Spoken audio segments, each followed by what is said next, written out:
Hello students, in today's class we will be learning about deriving the equation through graphical method. पिछले class में हमने derivation पढ़ा था कि इक्वेशंस ऑफ मोशन के डेरिवेशन कैसे करते हैं.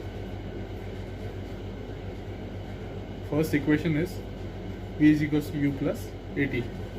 So how we will derive this by graphical method. हम ग्राफ से इसको कैसे डिराइव करेंगे, ये भी बहुत इंपॉर्टेंट टॉपिक है. डायरेक्टली 5 नंबर और या फिर उससे ऊपर के लिए पूछा जाता है. So we will be considering a velocity time graph. Velocity time graph consider करेंगे, ठीक है, जो हमने पढ़ा था, या फिर speed time graph. Here it is velocity and it is time. Now we will assume that the body is accelerating, uniformly accelerating, but not from zero. हमने एक ग्राफ पढ़ा था जिसमें यूनिफॉर्म एक्सेलरेशन के बारे में हमने पढ़ा था, और यूनिफॉर्म अभी जो हम कंसिडर कर रहे हैं वो यूनिफॉर्मली एक्सेलरेटेड ग्राफ नहीं है, बल्कि एक यूनिफॉर्मली एक्सेलरेटेड ग्राफ है, बल्कि वो उसका स्टार्टिंग पॉइंट जो वो जीरो नहीं है, इट इज़ ऑलरेडी मूविंग. तो वहाँ से हम कंसिडर कर रहे हैं. So it has some initial velocity. उसमें एक इनिशियल वेलोसिटी पहले से ही है. अब we are considering from the initial velocity to the final velocity. ये हम देखेंगे. Now I will name these points.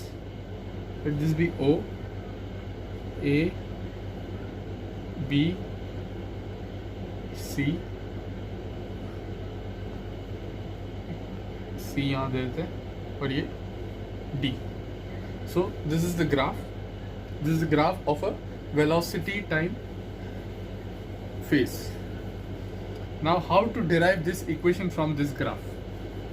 तो पहले हमने ग्राफ बनाया, उसके बाद हमने अजम्पशन ले लिया कि we are considering a velocity time graph in which the object is not at initial velocity is not at zero but at some value, and from that we are calculating the or deriving the equation. So equation का derivation ऐसे होगा. Now after writing the introduction line लिखने के बाद, introduction line जो है मैं video के एंड में मेंशन कर दूंगा. वो introduction line लिखने के बाद हम लोग ऐसे लिखेंगे, now the initial velocity can be calculated as, ये हमारा इनिशियल वेलोसिटी है. O A will be the initial velocity. The final velocity या फिर वी जो है, that will be B D. This will be our initial velocity and this will be our final velocity. So the final velocity will be bd. Now from the graph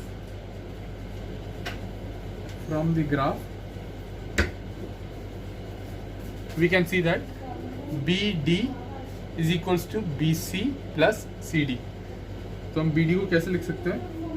bd will be equal to bc plus cd. ये हमने graph से ही लिखा है. bd is equals to BC plus CD. After writing this,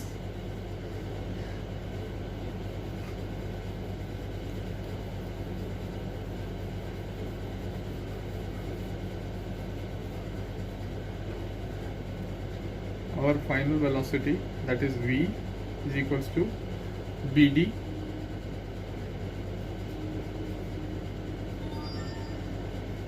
BC plus CD. अब इसमें हम value देखते हैं. CD का value, CD will be equal to OA. ये बिल्कुल ही इसके इक्वल होगा. सो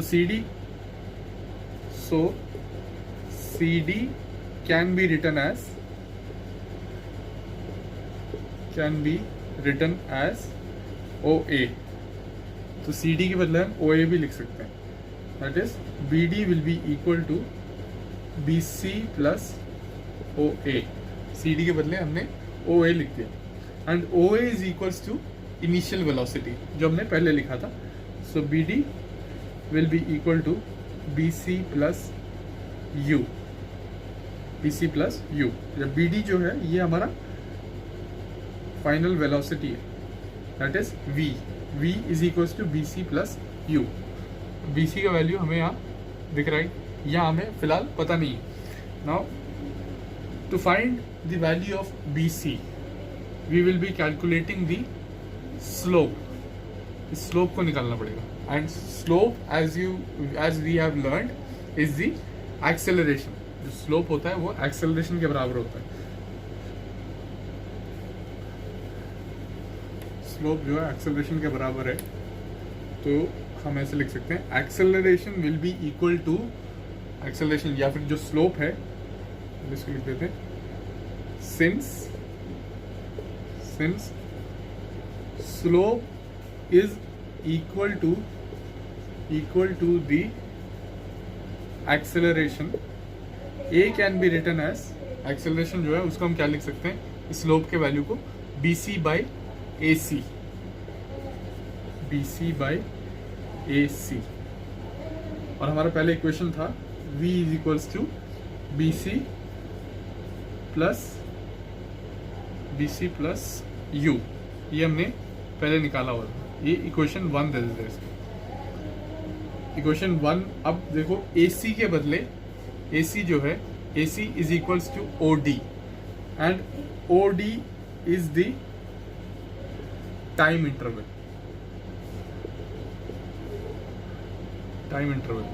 कि कितना टाइम लग रहा है इस बॉडी को एक्सेलरेट होके B पोजीशन तक पहुंचने के लिए, तो that time interval is OD।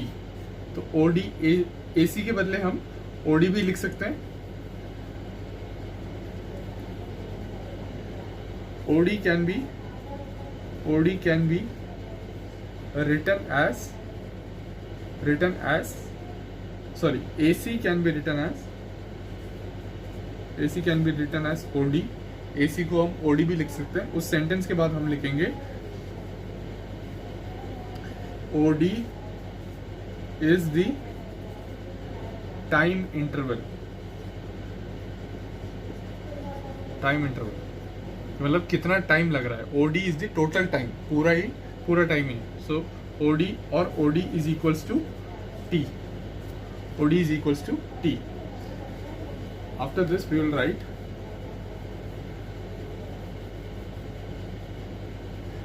A is equals to AC के बदले, यहाँ पर एक्सेलरेशन में AC के बदले हमने OD लिखा, that is OD BC by OD। और OD के बदले, OD हमें पता है कि टाइम इंटरवल है, तो उसके बदले हम फिर से लिख सकते हैं BC बाई T। OD को T मान दिया। So now the value of BC is equals to, अब मैं T को इस साइड ले गया, so BC will be equal to AT। ये cross multiplication, normal cross multiplication. So BC will be equal to AT।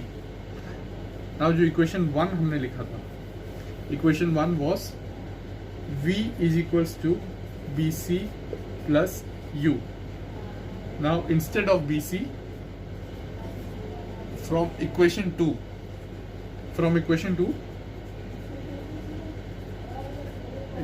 2 we can write BC as AT। AT जो हमने substitute वो डिराइव किया है उसको हम यहाँ रखेंगे instead of BC, and we get the first equation of motion. This is the first equation of motion, that is V is equals to U plus AT, या AT plus U, both are the same. So this is the derivation of the first equation.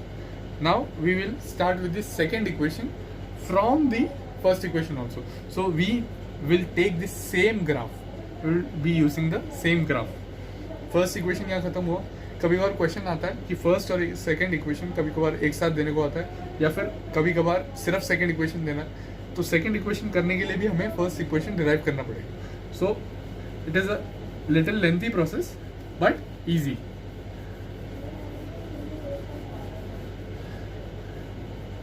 First equation हमें मिल गया, that is V is equals to U plus AT। Second equation है S is equals to UT plus half 80 square, half 80 square. Now to derive this equation, we will be using the same graph, and we are considering a new value. Now we have to find out the distance. Second equation में हमें पता है कि distance निकालना है, और distance जो होता है हमेशा, distance is equals to the, according to the graph, the distance is always the area covered by the graph. जो एरिया कवर्ड है वही उसका डिस्टेंस होगा. So this whole area will be equal to, और the whole area of the graph, area of the graph will be equal to the distance. distance निकालने के लिए हमें area निकालना. now to find the area of this graph, हमें दिख रहा है कि हमारे पास एक ट्राइंगल है और एक रेक्टेंगल है. to find the area of this graph,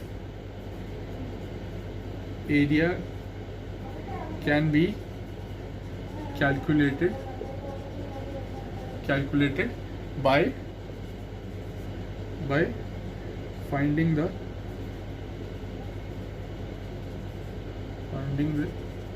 area of two different figures. अब इसमें दो फिगर्स जो है वो है, एक तो रेक्टेंगल है, रेक्टेंगल इज OACD, रेक्टेंगल, और सेकंड है ABC दी ट्रायंगल. अगर इन दोनों का एरिया हमने निकाल लिया तो हमें पूरा एरिया मिल जाएगा या फिर डिस्टेंस मिल जाएगा. So we will be finding the area with the help of the graph itself. Graph से ही हम एरिया निकालेंगे.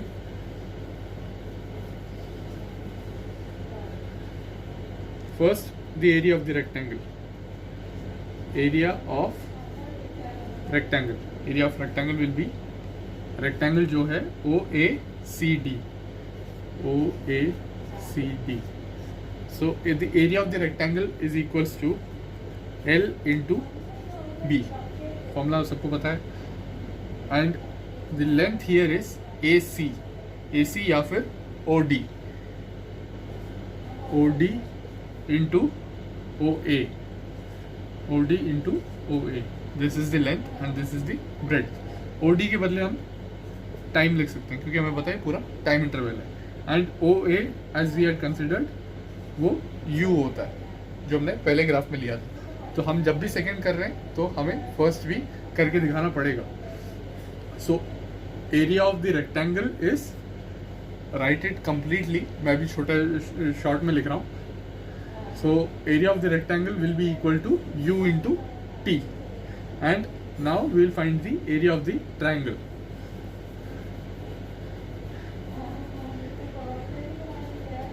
Area of triangle, that is ABC. This is the triangle.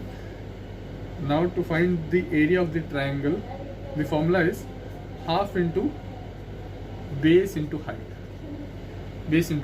Now the base here is AC, half into AC, and the height here is BC, that is this one, BC.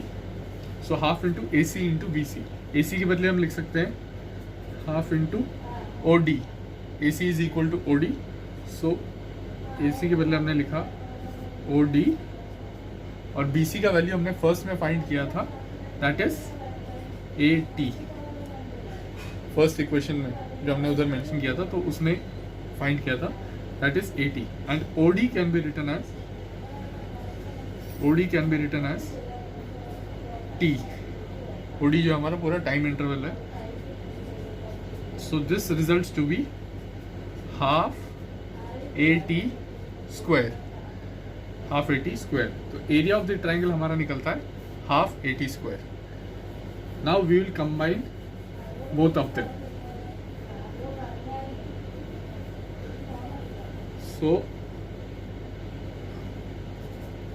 So the distance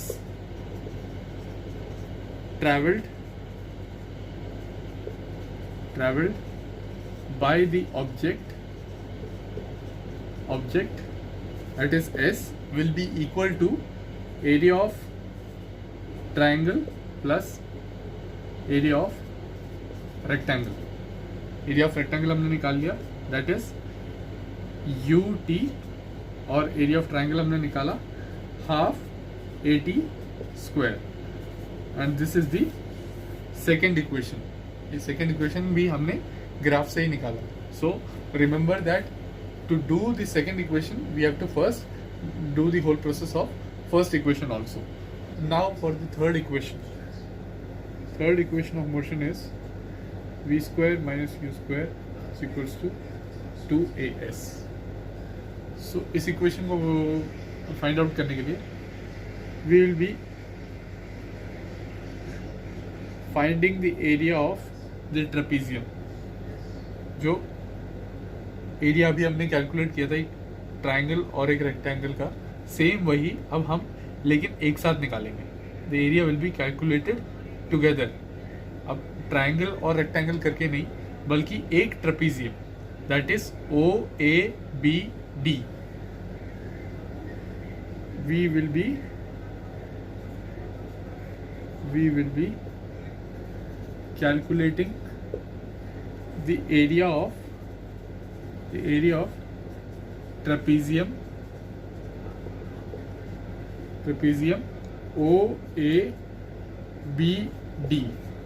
OABD. इस trapezium का area अब हम निकालेंगे. ये अभी क्यों कर रहे हैं वो मैं बताऊंगा, क्योंकि इधर T का वैल्यू नहीं है. T का वैल्यू एलिमिनेट करने के लिए है. So to find that now the area of the trapezium का एरिया का फॉर्मूला that is OABD इस ट्रेपीजियम, या फिर जो डिस्टेंस है. जब हम एरिया निकाल रहे हैं तो वापस वही डिस्टेंस ही हम कैलकुलेट कर रहे हैं. So the distance will be equal to the formula of area of trapezium.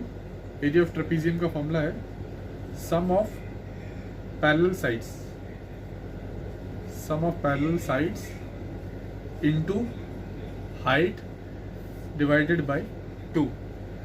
Parallel sides का सम. अब इधर पैरेलल साइड्स है OA और BD, ये दोनों पैरेलल साइड्स है, इनटू हाइट जो है इधर OD है, divided by 2. So this will be the area sum of parallel sides में आएगा OA प्लस सम है तो प्लस आएगा प्लस BD.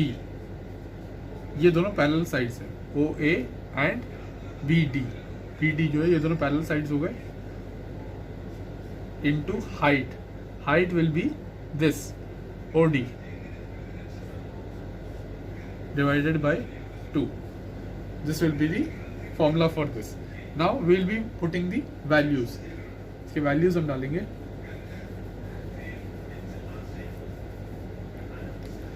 OA का वैल्यू इधर हम इसी में सब्स्टिट्यूट करते हैं. S will be equal to OA जो हमें पता है that is U. OA can be written as U, और BD can be written as V. So U plus V into OD क्या है? OD is the time interval divided by 2. So this is the area of the trapezium or the distance covered by the object.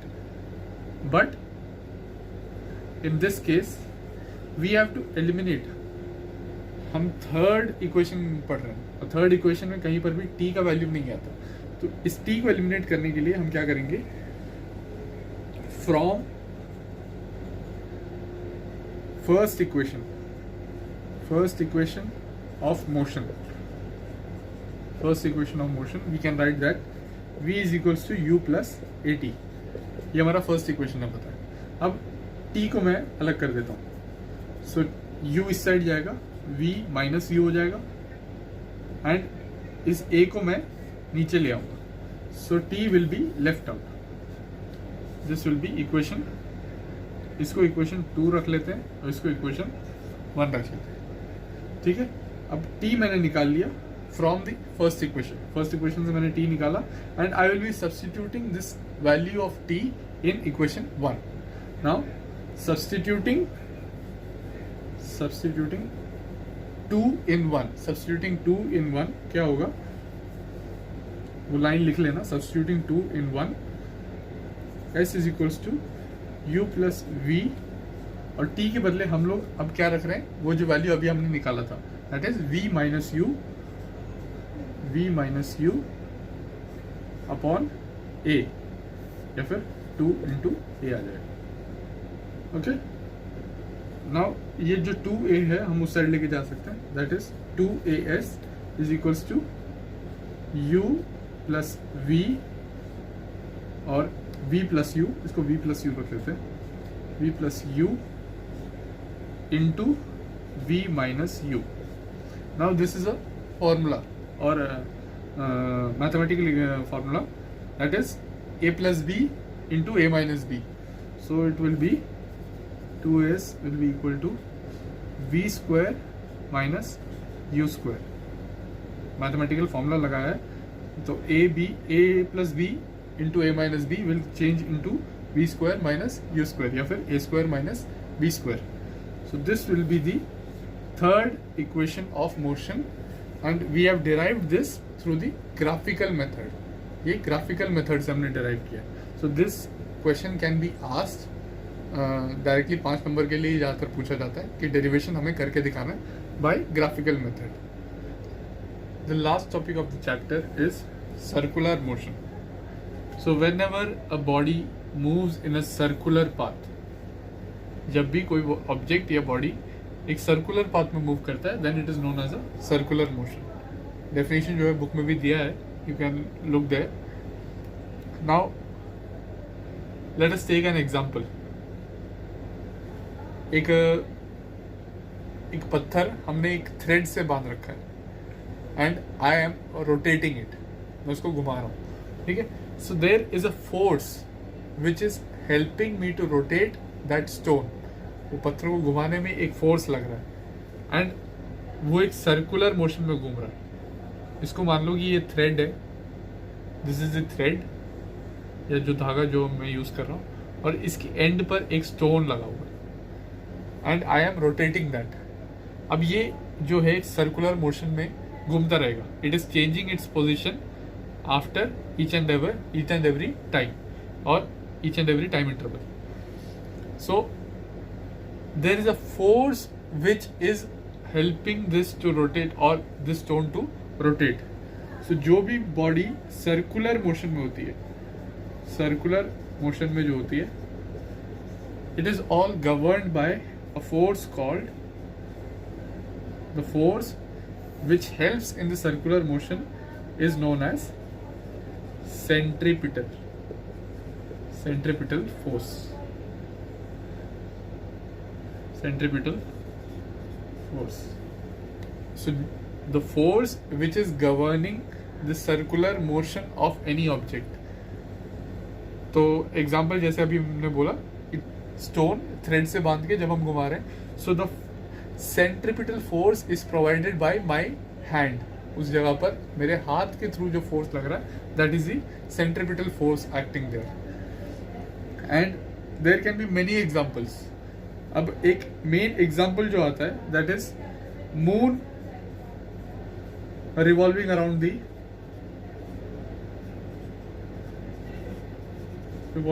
The earth, और similarly the earth revolving around the sun. ये दोनों जो है example है, लेकिन इस case में force का the centripetal, there is no one pulling it और rotating it specially. So there is a centripetal force acting. ये भी सर्कुलर मोशन में, यूनिफॉर्म सर्कुलर मोशन में, क्योंकि इसका स्पीड जब हम कैलकुलेट करेंगे तो इस पॉइंट पर जो स्पीड होगा वही इस पॉइंट पर भी होगा. नॉर्थ में जो स्पीड होगा वही साउथ में भी होगा, वही सेम ईस्ट और वेस्ट में भी होगा. So the moon is revolving around the earth. The centripetal force acting here is the gravitational force. अब मून को कोई पकड़ के घुमा नहीं रहा है, लेकिन the force which is making that moon revolve around the earth is known as the gravitational force. So gravitational force is the centripetal force in case of moon. Moon के केस में जो सेंट्रीपिटल फोर्स जो है वो gravitational force ही है, क्योंकि earth is pulling moon towards itself. वो एक पुल जो है वो मेंटेन रखता है, वो पुल मेंटेन्ड है, इस वजह से वो एक मोशन में घूमता रहता है. Similarly the earth revolving around the sun, वो भी एक मूवमेंट जो है वो भी ये ग्रेविटेशनल फोर्स की वजह से ही है. And the centripetal force there is the gravitational force. अब आता है इसका एरिया निकालने का या फिर स्पीड निकालने का. Speed of the object. How can we calculate the speed of any object which is in a circular motion? Circular motion में हो तो उसका speed हम कैसे calculate करेंगे? Now speed हमें पता है is always distance upon time. ये normal formula है. Same formula इस motion में भी या circular motion में भी apply होगा. Now a body at this point, जैसे इस center से हमने पॉइंट लिया, ये रोटेट कर रहा है और थोड़ी देर बाद इसका डायरेक्शन चेंज हुआ, because there is some speed in that object and it is covering some distance also. थोड़ा सा एक डिस्टेंस भी कवर कर रहा है. Now the distance covered by the object in the one revolution will be the circumference. Circumference will be the distance of the object, क्योंकि वो एक रेवोल्यूशन में कितना कवर कर रहा है, वो इसका बाहर का आउटर जितना है वो उतना एरिया उतना डिस्टेंस ही कवर करेगा. And the distance will be equal to the circumference of the circle और the circular motion. And time can be calculated, जो भी है हमें दिया होगा या फिर कैलकुलेट हम कर सकते हैं. So the speed in circular motion में स्पीड क्या होगा?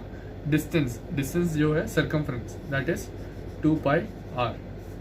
सर्कल का circumference 2 pi r divided by the time.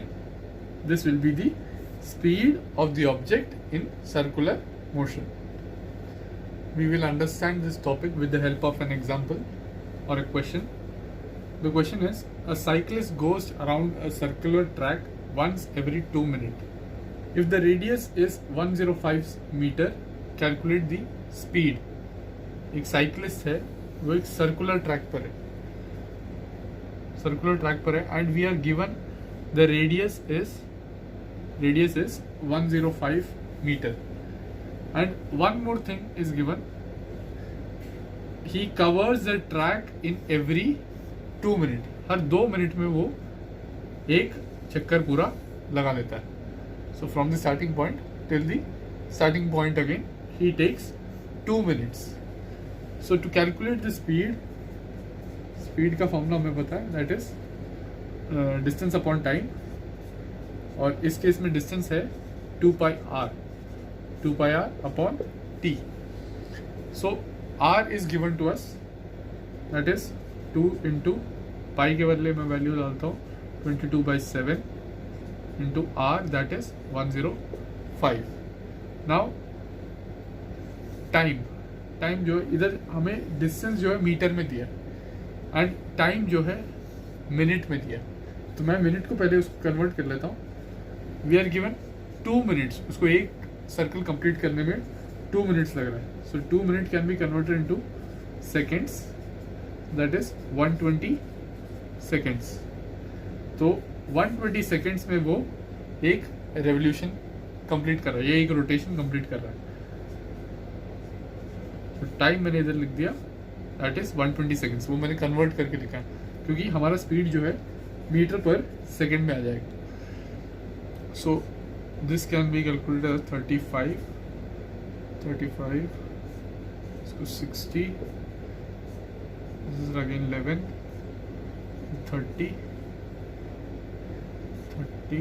ये 7 हो गया, ये 6 हो गया, सो दैट इज 77/6 मीटर पर सेकेंड.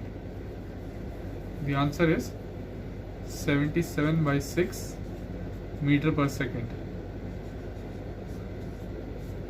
ये हमारा आंसर है. इसको डिवाइड करके लिखना जो भी आंसर आएगा, मैं फिलहाल नहीं कर रहा. So this is the question. इसके थ्रू हमें वो एक एग्जाम्पल है जिसके थ्रू हम सर्कुलर मोशन का टॉपिक क्लियर होता है यहाँ पर. And I hope that you would have understood this topic. Here we end with chapter 1. Chapter 1 यहाँ खत्म हो रहा है, and we'll be starting with this second chapter in the next session.